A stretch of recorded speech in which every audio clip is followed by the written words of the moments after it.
میں نہیں جانتا کہ وہ کون تھی کیا تھی، لیکن اس کے جو الفاظ ہیں نا وہ کلیجہ چیرنے والے ہیں کہ ظالموں میں نے نکاح کیا تھا، کوئی زنا تو نہیں۔ جب ایک انسان اس دنیا میں پیدا ہوتا ہے نا تو اس کے سارے رشتے اللہ نے آلریڈی بنائے ہوتے ہیں، فکس کیے ہوتے ہیں۔ جب وہ آنکھ کھولتا ہے باپ پہلے سے موجود، ماں پہلے سے موجود، بہن بھائی رشتہ دار، سارے رشتے اللہ کی مرضی سے بنے ہوئے ہوتے ہیں، لیکن ایک اکلوتا حق اس پیدا ہونے والے کو دیا جاتا ہے، اور وہ حق نکاح کا ہے۔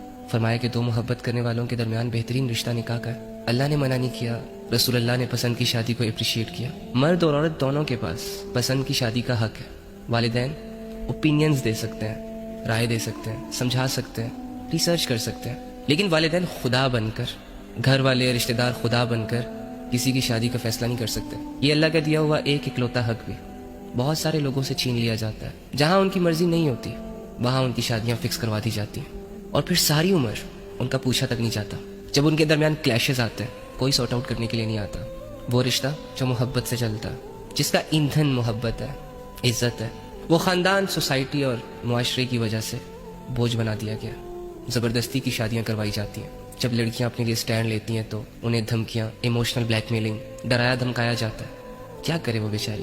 ایک باپ کو یوں لگ رہا ہوتا ہے کہ یہ سب کر کے ہم اپنا حق ادا کر رہے ہیں، ایک بھائی کو یہ لگ رہا ہوتا ہے کہ یہ سب کر کے ہم خاندان والوں کو خوش کرتے ہیں۔ سوسائٹی کے دو چار مردوں کو خوش کرنے کی خاطر غلط فیصلے کرتے ہیں اور اپنے آپ کو مرد بنانے کی کوشش کرتے ہیں۔ یہ ابھی جو ایک واقعہ ہوا ہے بلوچستان میں، ایک بہن کو گولیاں مار کے شہید کیا گیا، اور اس کا ظلم صرف اتنا تھا کہ اس نے پسند کی شادی کی، نکاح کیا۔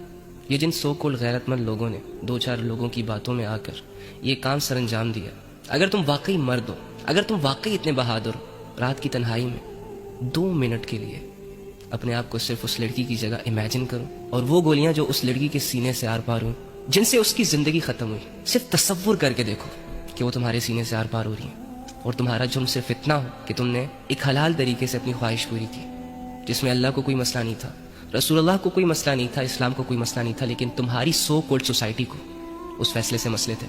تمہاری روح نہ کانپی نا، تمہاری یہ غیرت تمہاری کھوپڑی کے آر پار نہ ہوئی نا، تو کہنا شرط یہ ہے کہ اگر ضمیر زندہ ہو، لیکن ایسے لوگوں کے ضمیر زندہ کہاں رہتے ہیں؟ یہ تو لوگوں کے ہاتھوں کی کٹ پتلیاں ہوتی ہیں، ان کے اپنے دماغ تو سن ہو چکے ہوتے ہیں۔ ان سے تو جب کہا جاتا ہے کہ یار تم جس کام کو غیرت کا نام دے رہے ہو وہ سب سے بڑی بے غیرتی ہے، تم جسے بہادری سمجھ رہے ہو وہ سب سے بڑی بزدلی ہے، تو آگے سے پتہ کیا کہیں گے؟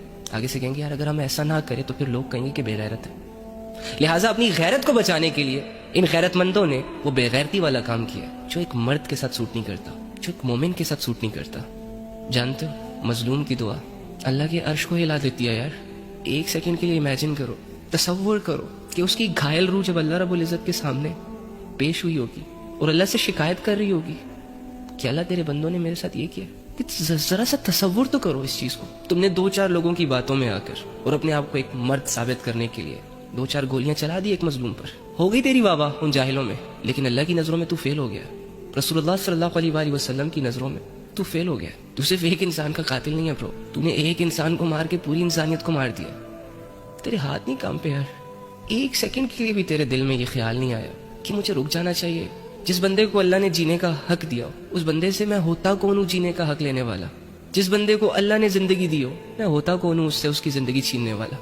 نہ جانے ایسے کتنے کیسز ہوتے ہوں گے پوری دنیا بھر میں، اور پھر لوگ مجھے کہتے ہیں کہ علی بھائی اب ہمیشہ اس دنیا کو برا بھلا کہتے رہتے ہو۔ میں کہاں کہہ رہا ہوں، بنانے والے نے خود اس کی حقیقت بتا دی، وما الحیات الدنیا الا متاع الغرور۔